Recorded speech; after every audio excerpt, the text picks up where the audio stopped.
परिचय। भारी बारिश के बाद गड्ढे कीचड़ वाले पानी से भर गए हैं। 12 साल के एक उत्सुक लड़के दिनेश ने कीचड़ को पानी से अलग करने की कोशिश की। देखते हैं कि वो साफ पानी हासिल करने के अपने इस काम में कहां तक कामयाब होता है। उद्देश्य।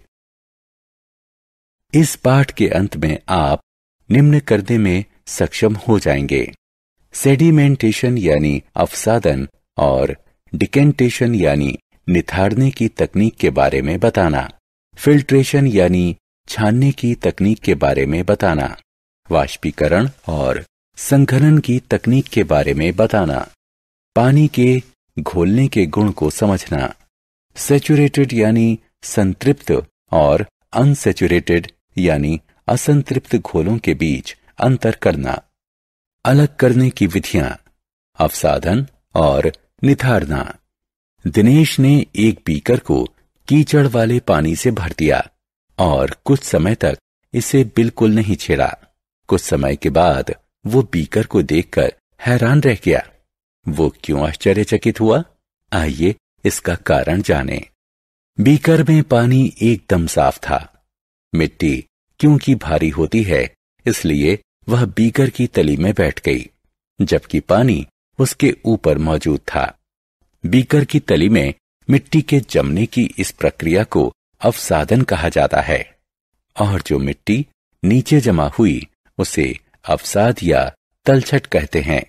दिनेश ने इस मिश्रण में से पानी को अलग करने के लिए साफ पानी को बिना अवसाद को हिलाए दूसरे बीकर में डाल दिया। अवसाद को तरल से अलग करने की इस प्रक्रिया को निथारना कहते हैं। इसी तरह अलग करने की कुछ अन्य विधियां भी होती हैं। आइए इस पाठ में उनके बारे में पता लगाएं। अलग करने के तरीके। छानना। बच्चों, चाय बनाने के बाद हम इस मिश्रण को एक छलनी में डालते हैं। चाय छलनी के छेदों से गुजर जाती है और चाय की पत्तियां छलनी में रह जाती हैं। अलग करने की इस प्रक्रिया को फिल्ट्रेशन या छानना कहते हैं। लेकिन छानने की यह प्रक्रिया किसी तरल में घुल चुकी ठोस चीजों को अलग नहीं कर सकती।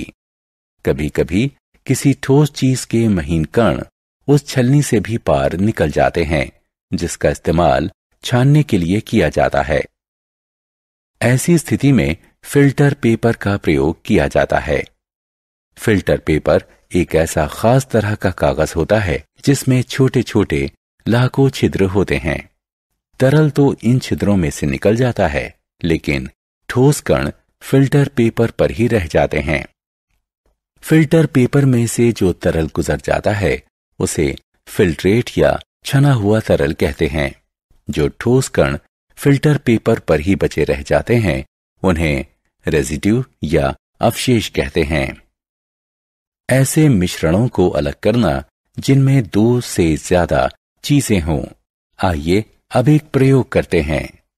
अगर आपको पानी, रेत और नमक वाला मिश्रण दिया जाए तो आप इन तीनों चीजों को अलग अलग कैसे करेंगे? आप रेत को अलग करने के लिए इस मिश्रण को कुछ देर के लिए बिल्कुल नहीं छेड़ेंगे। रेत क्योंकि भारी होता है और पानी में घुलता नहीं है, इसलिए वह बर्तन की तली में बैठ जाता है। फिर इस मिश्रण को रेत अलग करने के लिए निथारा जाता है। नमक क्योंकि घुलनशील होता है, इसलिए वह पानी में पूरी तरह घुल जाता है। ऐसा वाष्पीकरण और संघनन के जरिए किया जाता है। आइए देखें कि इन 2 शब्दों से हमारा क्या तात्पर्य है। अलग करने के तरीके। वाष्पीकरण और संघनन। जिस प्रक्रिया में पानी को गर्म करके भाप कणों में बदला जाता है उसे वाष्पीकरण कहते हैं। जिस प्रक्रिया में भाप के कणों को पानी में बदला जाता है उसे संघनन कहते हैं। जब हमें पानी में घुले हुए नमक के मिश्रण को अलग अलग करना होता है तो हम इस घोल को एक केतली में डालकर उसे ढक्कन से ढक देते हैं। पानी गर्म होकर कणों में बदल जाता है जो केतली के मुंह से निकलने लगते हैं। इस पानी को तब तक गर्म करते रहिए जब तक सारा पानी कणों में परिवर्तित नहीं हो जाता। अब केतली में सिर्फ नमक ही बचा रहेगा। तो इस प्रकार इस प्रक्रिया के जरिए पानी में घुले हुए नमक को पानी से अलग किया जा सकता है। पानी को ऊष्मा के जरिए कणों में बदलने की इस प्रक्रिया को वाष्पीकरण कहते हैं। पानी प्राप्त करने के लिए नमकीन पानी को गर्म करने के दौरान बर्फ वाली एक तश्तरी को केतली के मुंह के ठीक ऊपर पकड़िए। जब केतली के मुंह से निकलने वाली भाप बर्फ वाली प्लेट के संपर्क में आती है तो ये घनीभूत हो जाती है और इससे पानी बन जाता है। इस प्रक्रिया से हमें पानी वापस मिल जाता है। जल कणों को पानी में बदलने की इस प्रक्रिया को कंडेंसेशन यानी संघनन कहते हैं। पानी के घुलने वाले गुण। पानी एक ऐसी चीज है जिसमें बहुत सारी चीजें घुल जाती हैं, लेकिन कुछ चीजें ऐसी भी हैं जो पानी में नहीं घुलती। आप रेत, दूध, नींबू का रस और मोम इकट्ठा कीजिए, थोड़ी चीनी और नमक भी लीजिए। इन चीजों को अलग अलग पानी में घोलने की कोशिश कीजिए। आपको क्या पता चलता है? उसकी एक तालिका बनाइए। आप जो तालिका बनाते हैं उसकी तुलना स्क्रीन पर दिखाई गई तालिका से करिए। संतृप्त और असंतृप्त घोल। चलिए अब एक और प्रयोग करते हैं। एक बीकर लीजिए और उसमें थोड़ा सा नमक घोलिए। इस घोल में और नमक मिलाते जाइए। जब तक पानी में नमक घुलता जाएगा यह घोल असंतृप्त घोल कहलाएगा।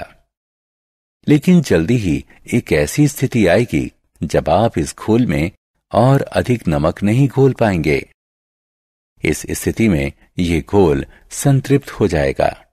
तो किसी घोल को तब घनीकृत कहते हैं अगर इसमें किसी चीज की और अधिक मात्रा को घोला ना जा सके।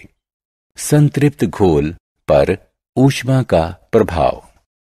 किसी संतृप्त घोल में नमक की थोड़ी मात्रा मिलाइए और इसे गर्म कीजिए। बीकर की तली में बिना घुले नमक का क्या होता है? जी हां, ये घोल में घुलने लगता है। अब इस गर्म घोल को ठंडा होने दीजिए। क्या नमक फिर से बीकर की तली में जम जाता है? जी हां, बिल्कुल। तो विद्यार्थियों, यह प्रयोग दिखाता है कि आप पानी को गर्म करके उसमें नमक की काफी मात्रा घोल सकते हैं। सारांश। आइए हमने जो कुछ सीखा है उसे संक्षेप में दोहराएं। अवसादन एक ऐसी प्रक्रिया है जिसके जरिए किसी तरल में मौजूद घुल ना सकने वाले भारी कणों को नीचे बैठने दिया जाता है। निथारना एक ऐसी प्रक्रिया है जिसमें अवसादन के बाद प्राप्त हुए साफ तरल को किसी दूसरे पात्र में डाला जाता है और नीचे जमे कणों को हिलाया नहीं जाता है। छानना एक ऐसी प्रक्रिया है जिसमें किसी मिश्रण के एक अघुलनशील ठोस पदार्थ को इसके तरल तत्व से एक फिल्टर के जरिए गुजारकर अलग किया जाता है। पानी को गर्म करके उसे भाप कणों में बदलने की प्रक्रिया को वाष्पीकरण कहते हैं। पानी के कणों को पानी में बदलने की प्रक्रिया को संघनीकरण कहते हैं। जिस घोल में किसी चीज की ज्यादा मात्रा को घोला जा सकता हो उसे असंतृप्त घोल कहा जाता है, जबकि जिस घोल में ऐसा नहीं किया जा सकता उसे संतृप्त कहा जाता है।